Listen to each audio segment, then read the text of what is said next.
ఒక ఉదాహరణ కూడా చెప్పారు రాకడ ప్రార్థనలో. ఏమిటంటే, ఒక తల్లి తన బిడ్డ బురదలోనికి వెళ్ళి బురద చేసుకున్నప్పుడు ఎలాగైతే ఆ తల్లి ఆ బిడ్డను పలుమార్లు కడుగుతూ ఉందో, అలాగున పాపపు తలంపు వచ్చిన వెంటనే నువ్వేం చేసుకోవాలి?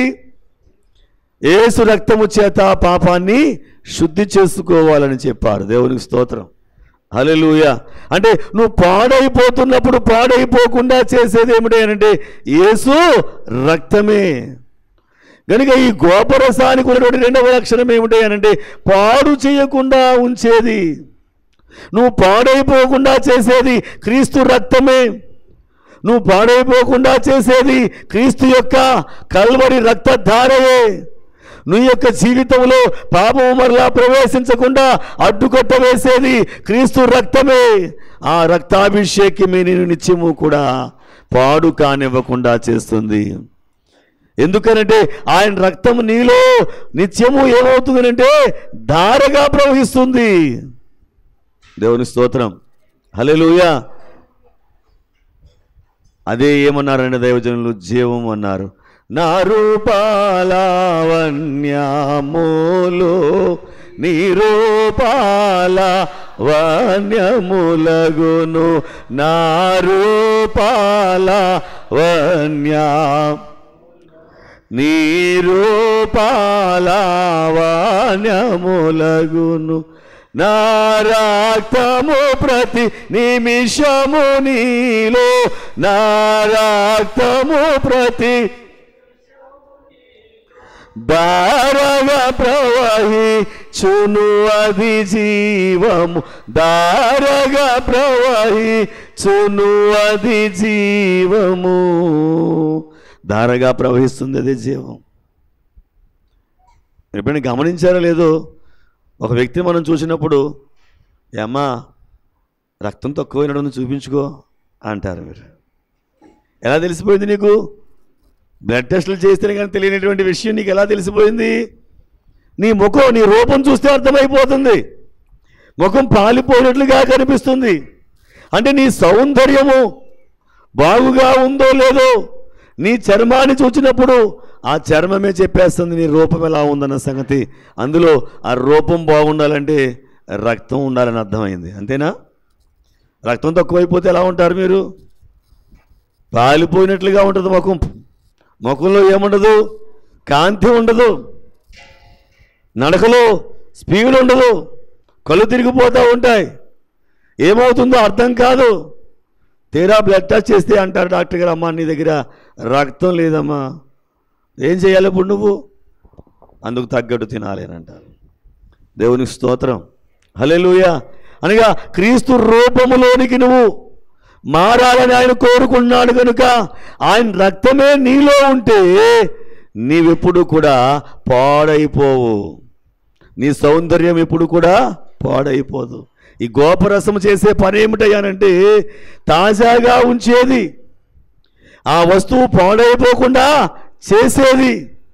అది ఎన్నాళ్ళైనా కూడా అలాగే నిలవ ఉండగలిగేటువంటి శక్తిని కలిగించేది ఈ గోపరసం. నిజమే, నీ రూపము పాడైపోకుండా చూసేది ఆయన రక్తమే. నా రూపలావణ్యములు నీ రూపలావణ్యములగును.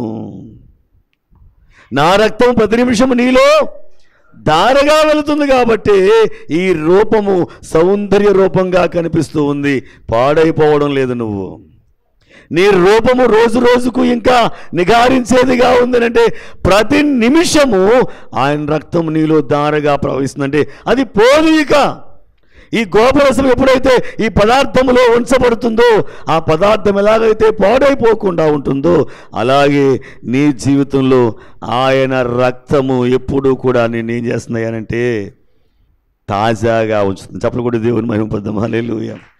నీ రూపము నిత్యము సౌందర్య రూపముగా ఉండడానికి అతడు నా సౌందర్యమును కోరినవాడు.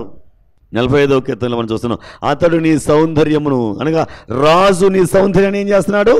కోరేటువంటి వాడు కనుక ఈ రాజు చేసే పని ఏమిటంటే తన రక్తమును నీలోనికి దారుగా నిత్యము ప్రవహింపజేస్తూ ఉన్నాడు కనుక నీ రూపం ఇంకెప్పటికీ కూడా పాడైపోయేది కాదు.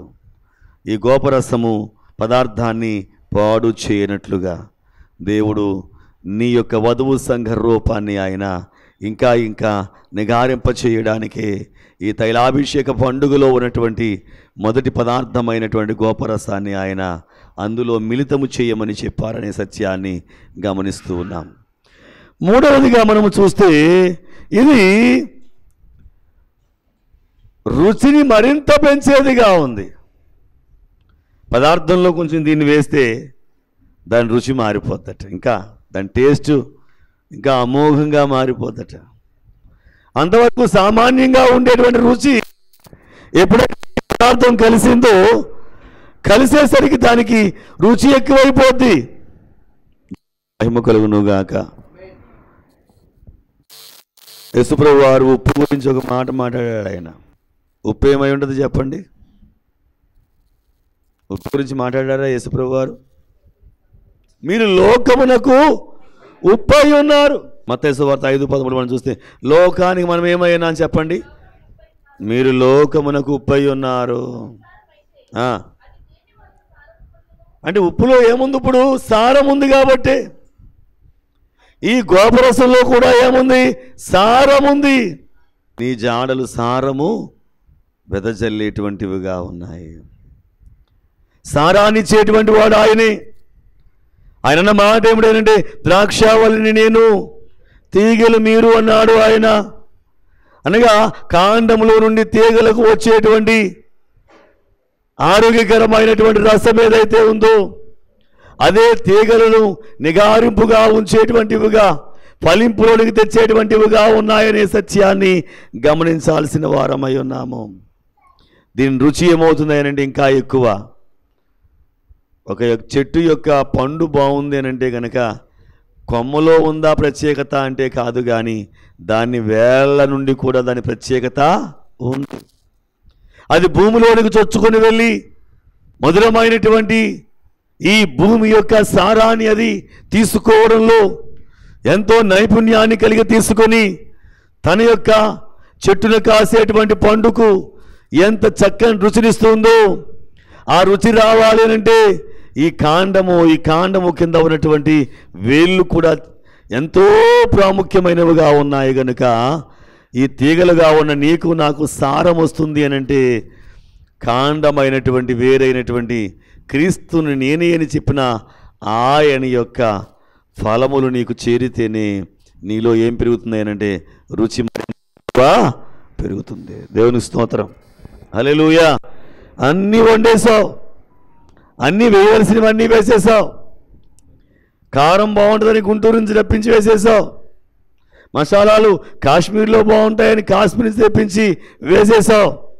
బాస్మతి బియ్యం ఎక్కడో ఎడారుల్లో పండే బాస్మతి బియ్యం అయితే చాలా రేట్ అట, అది వేస్తే బాగుంటుందని ఆ బాస్మతి బియ్యం వేసేసావు. లేకపోతే పంజాబ్ నుంచి తెప్పించి పంజాబ్ బాస్మతి బియ్యం వేసేసావు. దేవుని స్తోత్రం.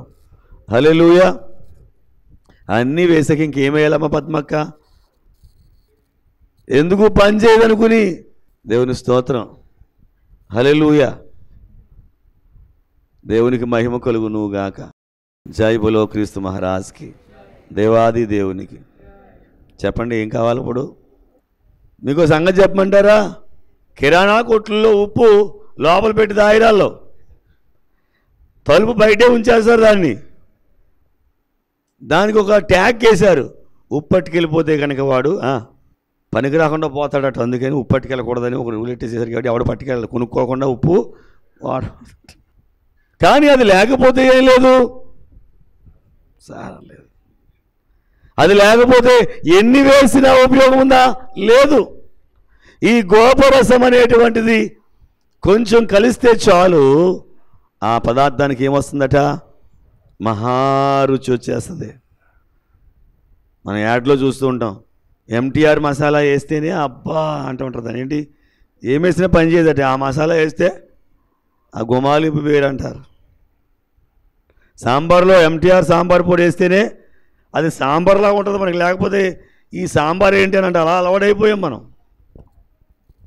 అంటే ఒక పదార్థం దానిలో కలిస్తే ఆ పదార్థానికి ఏమొస్తుంది అంటే మధురం వచ్చేస్తుంది, మహారుచి వచ్చేస్తుంది.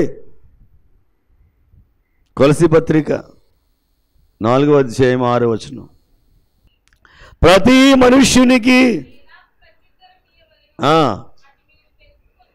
అతి మీరు తెలుసుకొనుటకై మీ సంభాషణ ఎలా మన సంభాషణ ఎలా ఉండాలంట?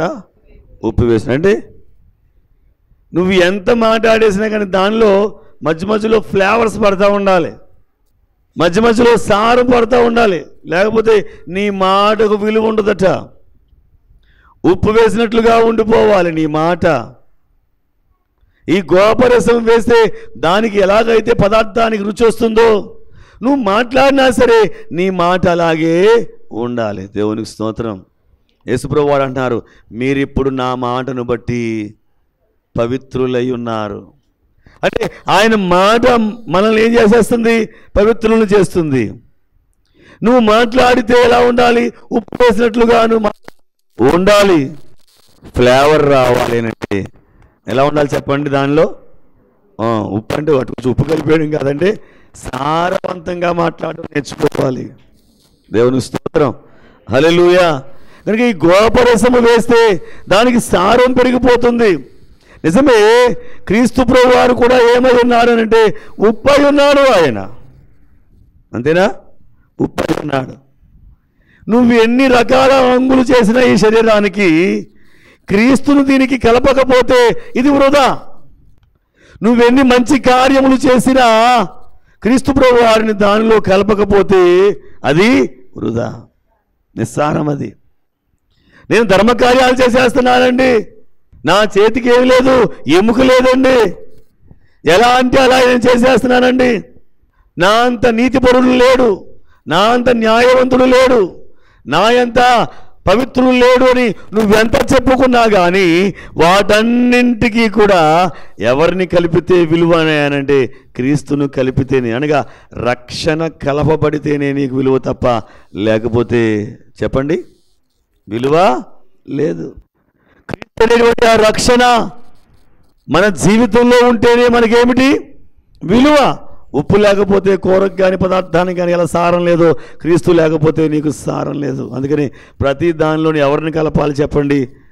క్రీస్తుని కలపడం నేర్చుకోండి. దేనిలో కలపాలి? నీ మంచితనం క్రీస్తును కలుపు, అది మరింత మంచితనంగా మారిపోద్ది. నీతికి క్రీస్తును కలుపు, అది మహానీతిగా మారిపోద్ది. ఇంకో విషయం చెప్పమంటారా? నీ దోషానికి క్రీస్తు ప్రభు వారిని కలుపు, అది పవిత్రంగా మారిపోద్ది. చెప్పకూడదు, దేవుని మహిమపడదాం. హల్లెలూయా. దేనికి కలిపితే దానికి, పాపానికి కలిపితే క్రీస్తు ప్రభు వారిని పాపము పోతుంది. నీ దగ్గర నీతి ఉంది అంటే నీతికి కలిపితే నీ నీతి ఇంకా అధికమవుతుంది. ఏమన్నాడు యేసుప్రభు వారు అంటే, మీ నీతి ఎలా ఉండాలి? శాస్త్రుల నీతి కంటే, పరిసయ్యుల నీతి కంటే మీ నీతి అధికమవ్వాలి అని అంటే ఎవరిని కలపాలి? ఇప్పుడు క్రీస్తు ప్రభు వారిని కలపడం నేర్చుకోవాలి. నీ దగ్గర ఉన్న శక్తి సరిపోదు, నీ దగ్గర ఉన్న భక్తి కలిపోదు, అది ఇంకా ఎక్కువ అవ్వాలి. నిజమైనటువంటి భక్తిగా, నిజమైన శక్తిగా మార్చబడాలంటే క్రీస్తును కలపడం నేర్చుకోవాలి. స్వంత శక్తితోనూ యేసు స్వామిని ఎరగలేను, నేను సొంత జ్ఞానంతో నేను ఎరగలేను, సొంత శక్తితో నేను ఎరగలేను. ఎవరి వల్ల? అది కేవలము క్రీస్తు వల్ల తప్ప మరి దేని వల్ల కాదు, రాదు. దేవునికి స్తోత్రం. హల్లెలూయా.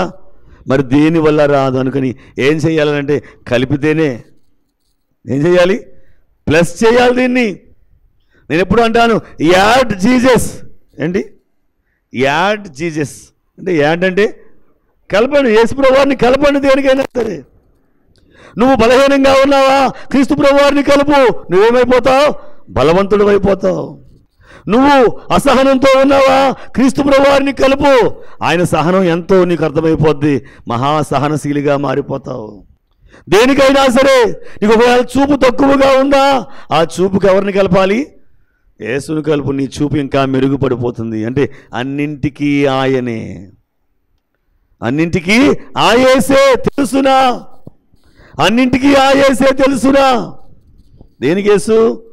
దేనికైనా సరే, దేని నిమిత్తమైనా సరే, దేనికోసమైనా సరే యేసు ప్రభు వారిని ఏం చేయాలనంటే కలపడం నేర్చుకోవాలి. మనం కలపడం నేర్చుకోవాలి.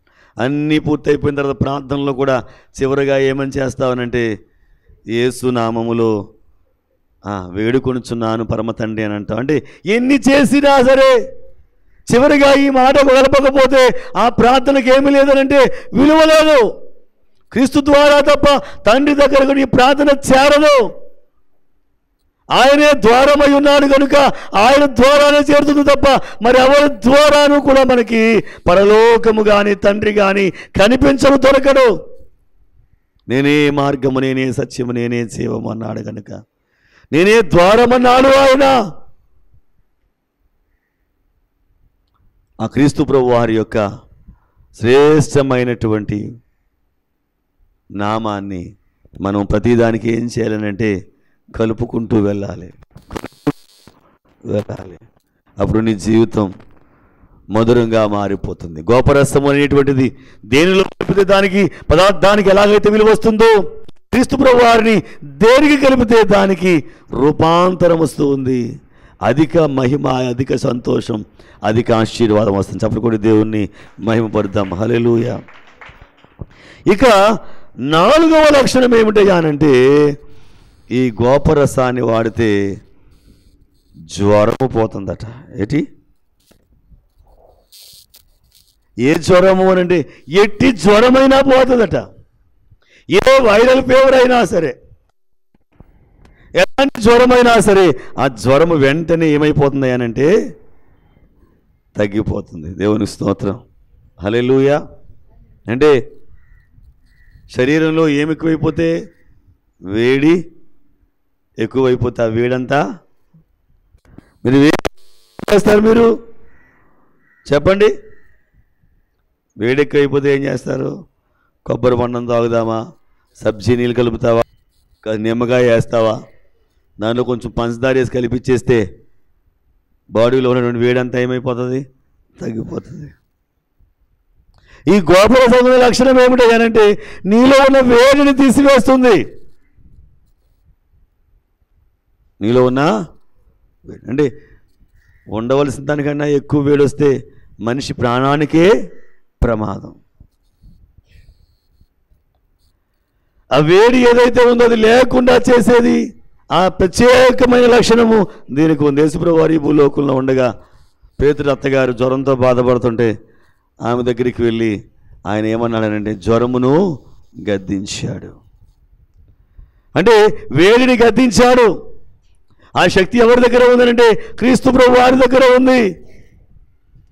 వేడిని తీసివేసేటువంటి ఆ శక్తి గోపరసానికి ఎలాగైతే ప్రత్యేక లక్షణముగా ఉంచబడిందో క్రీస్తు ప్రభు వారు కూడా నీలో ఉండేటువంటి ప్రతి విధమైనటువంటి వేడి అనేటువంటి లక్షణాలు అంటే నిన్ను ఏంటంటే రెచ్చగొట్టే లక్షణాలు ఏమైతే ఉన్నాయో అవన్నీ పోవాలి.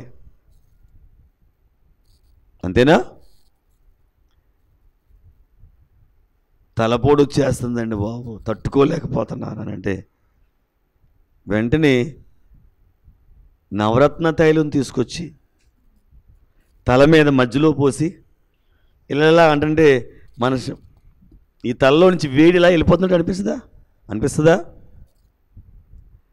అంటే నిన్ను చల్లపరిచేది అనగా నీలో ఉన్నటువంటి దుష్ట లక్షణాలు ఉన్నాయనుకోండి. సపోజు నేను రేకెత్తించేస్తాయి, కోపాన్ని రేకెత్తించేస్తాయి, మలమల కాగిపోతూ ఉంటుంది. ఏంటి?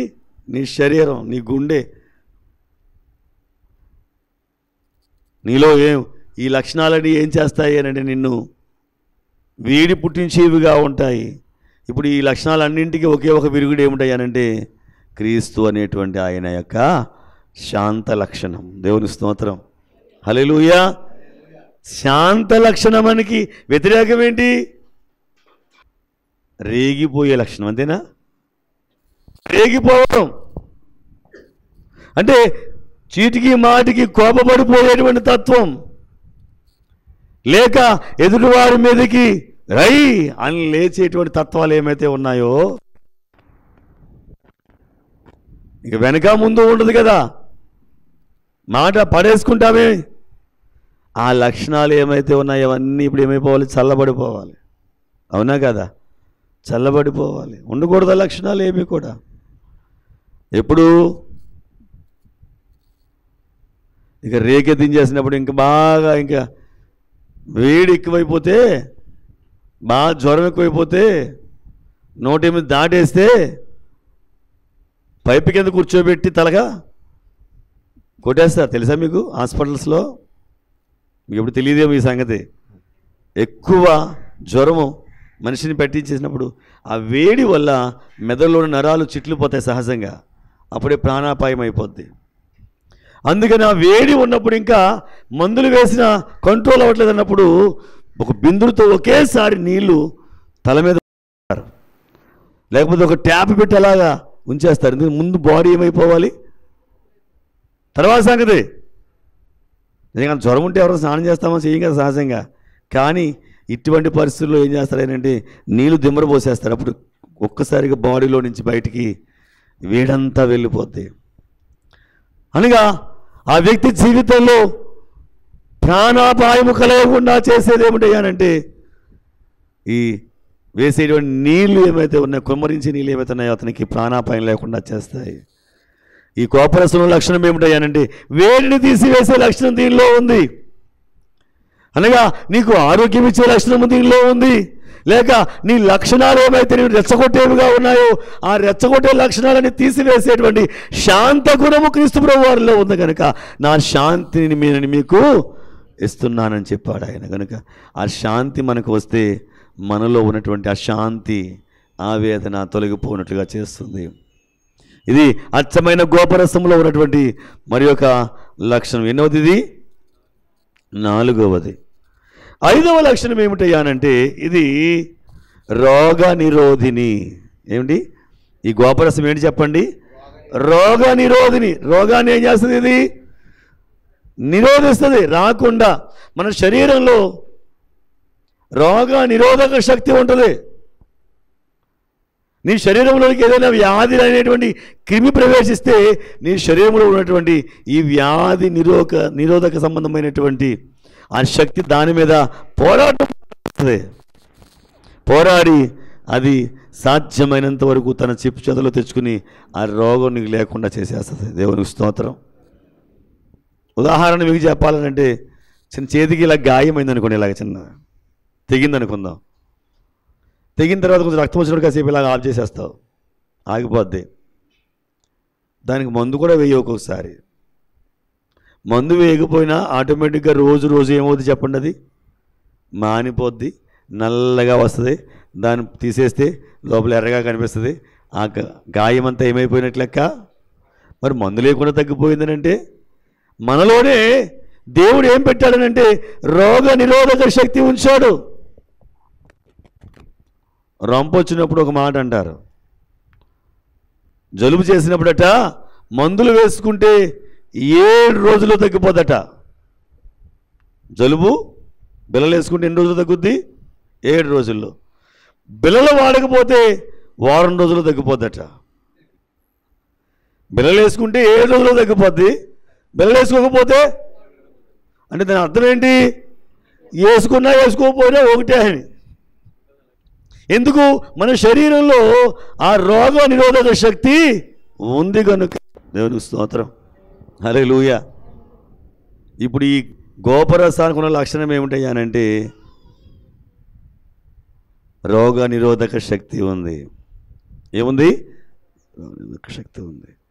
ఆ రోగ నిరోధక శక్తి ఎవరు చెప్పండి? యేసుక్రీస్తు ప్రభువారు. నేను పొందిన దెబ్బల చేత మీకు స్వస్థత.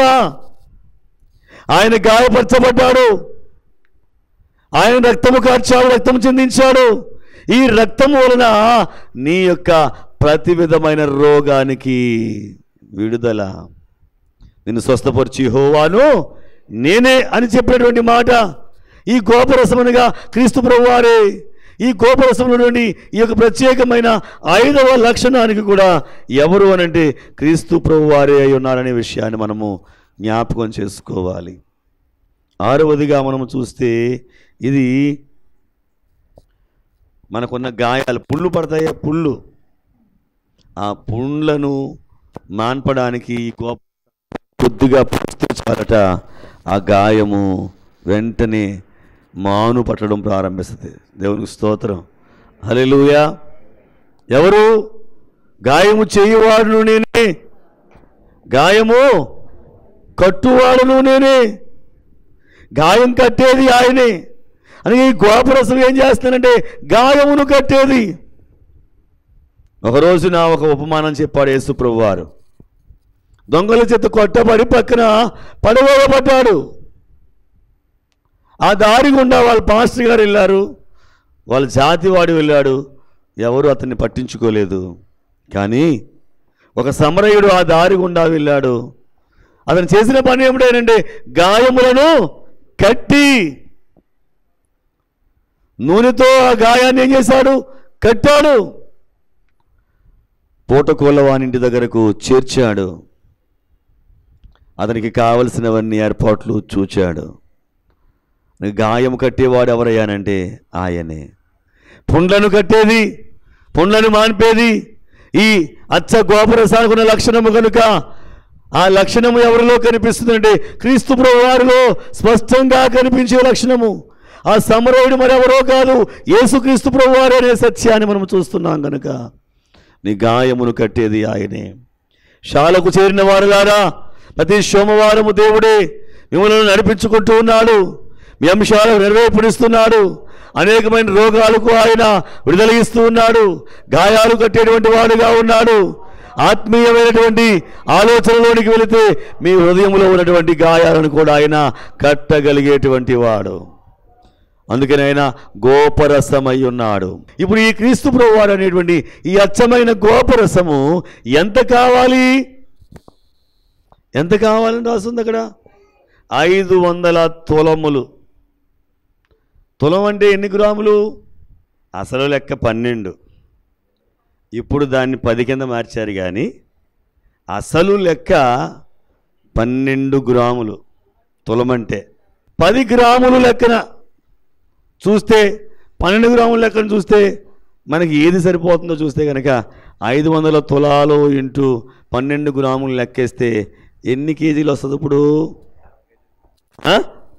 6 కేజీలు. దేవుని స్తోత్రం. 6 కేజీలు ఉండాలండి. ఏది? గోపరసము. 6 కేజీల పరిమాణంలో దీన్ని తీసుకోవాలి. దేవునికి మహిమ కలుగును గాక. కనుక ఈ గోపరసము ఎవరి కోసము అనగా శుక్రవారం 6వ తారీఖు అంటే ఏంటి చెప్పండి? అది కూడా మీకు తెలియాలి. ఏంటి 6వ తారీఖు? ఏం వారం? ఆదివారము, సోమవారము, మంగళవారము, బుధవారము, గురువారము, 6వది శుక్రవారం. కనుక 6వ రోజున పుట్టాడు, శుక్రవారం పుట్టాడు మనిషి. అంటే దేవుడు కలుగు చేశాడు. దేవుడు కలుగు చేశాడు. కనుక 6వ రోజు శుక్రవారం పుట్టినటువంటి ఈ మానవుని నిమిత్తమై యేసుక్రీస్తు ప్రభువారు అనేటువంటి అచ్చగోపరసము 6 కేజీలుగా, అంటే 6కు సరిసమానంగా ఆయన ఉండి 6వ రోజునే ఆయన శిలువ మీద మరణించాడు. ఈ మానవుడు పుట్టిన రోజునే ఆ కడపటి మానవుడైనటువంటి క్రీస్తు ప్రభువారు మరణించి ఈ మానవునికి రక్తాభిషేకం చేశాడు. పస్కా పశువుగా రక్తాభిషేకము, రత్నవర్ణుడై ప్రేమాభిషేకము, నిలుపుమా నింపుమా నీ త్రోవలో నడుపుమా, నిలుపుమా నింపుమా నీ సేవలో నడుపుమా. దేవుడు మిమ్మల్ని దీవించునుగాక. మీ హృదయాలలో దేవుడు కార్యము పుట్టించునుగాక. మహోన్నతుడా నీకు వందనాలు. మాతో మాట్లాడదని రావాల్సిన దీవులు దయచేయమని యేసు నామమున అడుగుచున్నాను పరమ తండ్రి. ఆమేన్.